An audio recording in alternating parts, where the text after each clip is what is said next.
할렐루야, 안녕하세요. 반갑습니다. 사순절 특별 새벽 기도회 4월 6일 묵상을 맡은 살렘교회 김태준 목사입니다.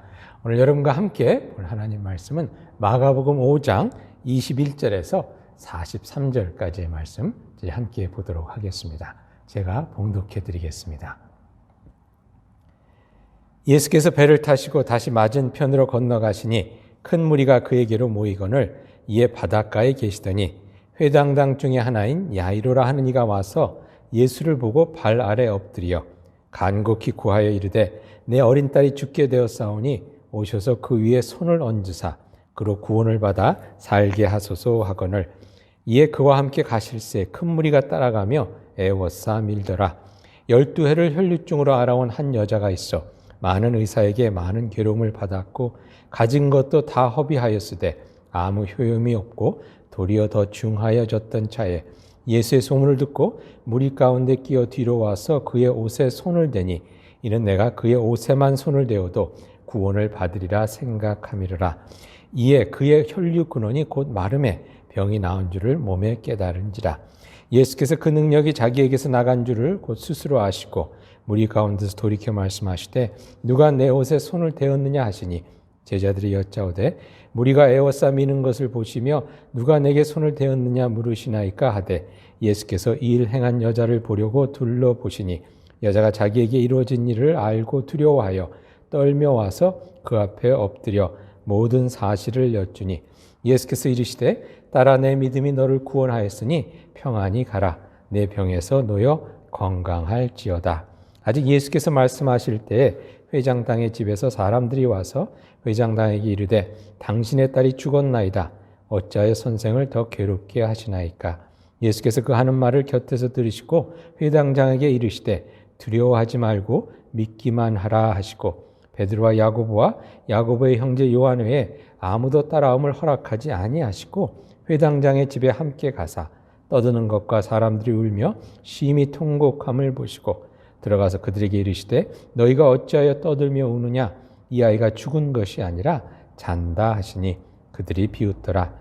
예수께서 그들을 다 내보내신 후에 아이의 부모와 또 자기와 함께한 자들을 데리시고 아이 있는 곳에 들어가사 그 아이의 손을 잡고 이르시되 달리다 굼 하시니 번역하면 곧 내가 네게 말하노니 소녀야 일어나라 하심이라. 소녀가 곧 일어나서 걸으니 나이가 12살이라. 사람들이 곧 크게 놀라고 놀라거늘 예수께서 이를 아무도 알지 못하게 하라고 그들을 많이 경계하시고 이에 소녀에게 먹을 것을 주라 하시니라. 이 말씀은 하나님의 말씀입니다. 말씀을 주신 하나님께 감사드립니다. 저희들이 같은 인생을 사는데 참 다른 모습으로 살아갈 때가 많이 있습니다. 한 번은 저희 교회 어떤 분이 방문 오셨는데 집에 방이 20개인가 뭐 이렇게 된다고 하시더라고요. 화장실이 한 10개고. 제가 참 그렇게 큰 집은 제가 처음 가보았는데 그와 비슷한 때에 또 다른 어떤 분이 저희 교회를 방문하셨습니다.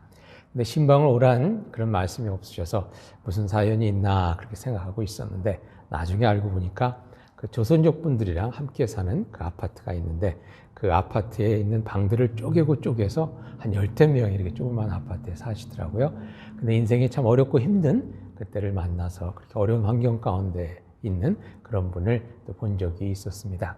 한 번은 저희 교회 교인 가정에 자녀가 아주 명문대학교에 입학을 해서 참 감사한 마음으로 축복하고 축하해 드렸는데 또 비슷한 때 다른 교인의 그 자녀는 또 어려운 일을 겪어서 또 감옥에 가게 되는 그런 일을 또 저희들이 함께 비슷한 때 경험하게 된 것을 보면서 참 인생을 우리들이 참 이렇게 천지차별하게 이렇게 살게도 되는구나 하는 그런 생각을 해본 적이 있습니다.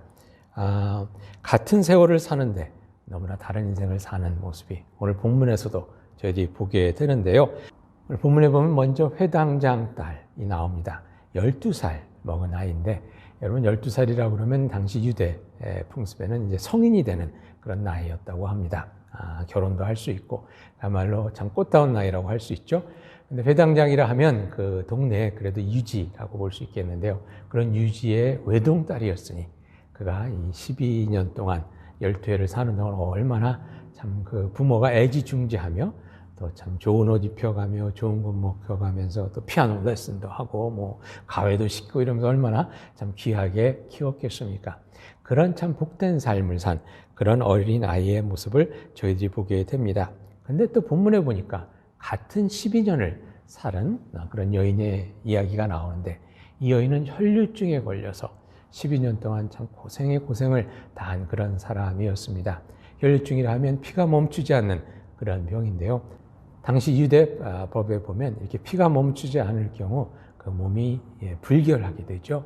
그래서 집에서 나가지도 못하고 만지는 것들마다 다 불결하게 되니까 어디 뭐 커피숍에도 갈 수 없고 뭐 마트에도 제대로 갈 수 없고 이렇게 숨어서 숨기며 살아야 하는 그런 인생이었습니다. 오늘 본문에 보니까 그가 그 병을 고치기 위해서 참 각고의 노력을 했는데 여러 의사들, 참 좋다는 의사들은 다 찾아다니고 그리고 참 있는 돈을 모든 돈을 다 써가면서 치료하려고 했는데 오히려 의사들에게 고통을 받았다는 그런 이야기가 나옵니다.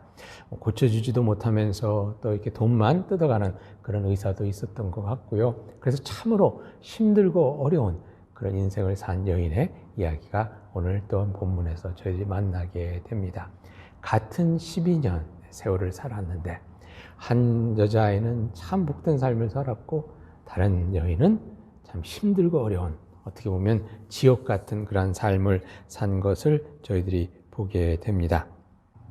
이렇게 같은 세월을 사는데도 너무나 다른 모습으로 살아가는 것이 저희들의 인생인데요. 이렇게 다른 모습으로 살아가던 인생들이 또 만나는 때가 있더라고요. 큰 집에서 살던 분이나 또 아파트에 방을 쪼개서 그렇게 어렵고 힘들게 사는 분이나 인생을 살다 보니 그 마음이 또 허무하고 또 힘든 가운데 참 한번 교회나 나가볼까, 예수를 한번 믿어볼까 하는 마음으로 같은 예배당에 와서 같이 예배 드리는 것을 저희들이 보게 됩니다.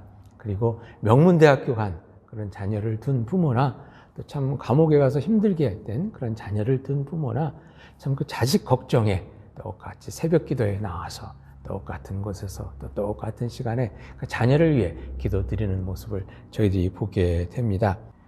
이렇게 다른 인생들이 어려움 가운데 함께 만나는 그곳에서 우린 또한 그들이 예수님을 만나는 것을 보게 됩니다. 오늘 본문에 나오는 12해 동안 혈류증을 앓은 여인은 진정 인생의 바닥에 바닥을 치는 그런 어려움 가운데서 또 예수님을 만남으로 그 병이 낫는 것을 저희들이 보게 되죠. 또 12해 동안 애지중지 고이 자란 그 아이도 또 참 그 어린 나이에 죽음이라는 참으로 힘들고 어려운 그 위기를 만나는 것을 저희 오늘 본문에서 보게 됩니다. 그러는 가운데 그녀 또한 예수님을 만남으로 해서 저희 인생에 또 새로운 은혜의 장이 열리는 것을 오늘 본문에서 보게 되죠. 오늘 본문은 또한 이렇게 전혀 다르지만 똑같이 어려운 삶을 살고 있는 이 소녀와 여인을 한 이야기 속에서 만나게 되죠. 또 그러는 가운데 또 이 이야기는 인생이 예수님을 만나는 것으로 함께 이어집니다. 여러분, 이것이 오늘 이 두 이야기가 함께 전하고 있는 메시지입니다. 행복한 12해를 살았던, 힘들고 지옥 같은 12해를 살았던 그 어떠한 인생이든지 우리들이 만나야 할 분은 예수님이라는 것입니다. 소녀의 삶 속에서도 또 여인의 삶 속에서도 또 그것이 또 할머니의 삶이라고 하더라도요. 그 인생의 여정 가운데 또는 끝자락에서라도 우리는 예수님을 만나야 우리 삶은 예수님을 만남으로 온전케 된다는 것이 오늘 본문이 전해주고 있는 메시지입니다. 오늘 본문을 같이 이렇게 보면서 왜 12해일까 하는 그런 생각을 해봤습니다. 왜 12살이고 왜 12해일까? 뭐 여러 가지 또 생각을 해볼 수 있겠지만 여러분 성경에 보면 12이라는 숫자는 하나님의 백성을 나타내는 숫자였죠. 구약에 보면 12지파가 있었고 신약에 보면 예수님의 12제자가 있었습니다. 그러니까 어떻게 보면 모든 하나님의 백성들, 모든 하나님의 자녀들을 일컫기 위해서 이 12이라는 숫자를 쓰지 않았나 하는 생각을 해보게 되는데요. 즉 오늘 본문에서 모든 인생은 이야기하는 것은 모든 인생은 예수님을 만나야 한다는 것을 12이라는 숫자를 통해서 암시하고 있는 것 같습니다. 어떤 인생길을 가든지 우리가 만나야 할 이는 예수님이십니다. 좀 더 정확하게 얘기를 해보면요. 어떠한 인생길이든지 어떠한 인생길을 가든지 그 끝에는 예수님이 기다리고 계시다는 것을 저희들이 꼭 알았으면 합니다. 여러분 그렇게 인생을 살면서 뭐 이런 모습으로 살 수도 있고 저런 모습으로도 살 수 있지만 그 인생길에서 저희를 기다리고 계신 예수님을 꼭 만나는 그런 은혜와 축복을 누리실 수 있기를 바랍니다. 성경에 보면 그렇게 기다리고 계시는 예수님을 저희들이 보게 됩니다. 삭개오라 여러분 기억하시죠? 삭개오 이야기 보면 삭개오는 욕심스러운 그 인생길 끝에 그의 욕심스러운 그런 그 인생길 끝에 예수님이 기다리고 계셨습니다. 그래서 삭개오를 보자마자 내가 너희 집에 좀 가야 되겠다 하고 대뜸 말씀하셨죠. 그리고 삭개오의 집에 구원이 임하는 것을 저희들이 보게 됩니다.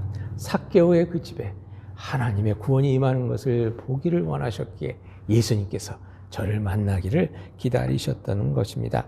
베데스다 연못의 병자의 고통스러운 38년 인생의 그 끝자락에 예수님이 계셨습니다. 베데스다에서 38년을 기다려온 그가 만난 이는 물을 휘젓는 천사가 아니라 저의 병을 그냥 곧장 고쳐주시고 저로 하여금 그 자신의 그 자리를 들고 일어서서 갈 수 있도록 저에게 귀한 은혜를 베풀어 주신 예수님이지 아니었습니까? 엠마오로 정처 없이 향했던 제자들의 그 길이 끝나는 곳에서 빵과 포도주를 들고 기다리고 계셨던 분은 바로 또한 예수님이셨습니다. 부활하신 예수님이셨습니다. 그들은 그 부활하신 예수님을 만나 한 걸음에 다시 예루살렘으로 뛰어올 수 있는 힘을 얻게 되는 것을 보게 됩니다. 여러분, 증오에 가득 차 눈에 보이는 것이 없던 사울을 다메섹 도상에서 예수님이 기다리고 계셨습니다. 그의 씩씩거리는 마음을 그 피 묻은 손으로 어루만져 주시며 그를 생명의 길로 부르신 분은 바로 십자가에서 그를 위해서 죽으신 예수님 아니셨습니까? 여러분의 인생길이 어떠했든지 기다리고 계신 그 예수님을 꼭 만나는 이 사순절 기간 또 부활주일이 될 수 있기를 간절히 간구합니다. 그 어떤 인생을 살았던 우리에게 필요한 분은 예수님이십니다. 그 어떤 삶의 모습으로 살아가고 있든지 그 예수님을 만나셔서 죽음을 이기는 부활의 능력과 함께 나의 힘들고 어려운 문제를 해결해 주심으로 말미암아 새로운 생명의 길로 가게 하시는 그 예수님을 꼭 만나실 수 있기를 바랍니다. 여러분, 예수님께서 여러분의 여정 가운데 여러분을 기다리고 계십니다. 그 예수님을 만나는 은혜와 복이 있기를 다시 한번 축원드립니다. 기도하시겠습니다. 저희들 삶의 여정 가운데 저희를 기다리고 계시는 주님, 주님의 은혜에 감사를 드립니다. 주님을 꼭 만날 수 있는 저희들의 삶이 될 수 있기를 소망하오니 그 어떤 인생의 길을 가고 있든지 저희 손을 붙잡아 인도해 주시고 죽음 가운데 있는 이들 부활의 주님께서 그 능력으로 일으켜 세워주시며 인생의 문제로 인해서 참으로 쓰러질 듯 어렵고 힘들어하고 있는 이들 주님께서 품어 안아주시고 인생의 참 걱정과 근심으로 인해서 마음이 무거운 이들 저들 앞에 서 계신 주님을 보며 그 주님과 함께 온전히 기쁨과 감사함으로 달려나갈 수 있는 저들의 인생이 되기를 소망합니다. 이 아침 주님의 은혜를 사모하며 이 자리에 나왔사오니 주님 저희들 가운데 만나주시는 그 주님으로 인하여 저희들이 참으로 새로운 꿈을 꾸게 되고 새로운 용기를 얻어 또 이 땅을 힘차게 살아갈 수 있기를 간절히 소망할 때 이 모든 말씀 우리 주 예수 그리스도 이름으로 기도하옵나이다. 아멘.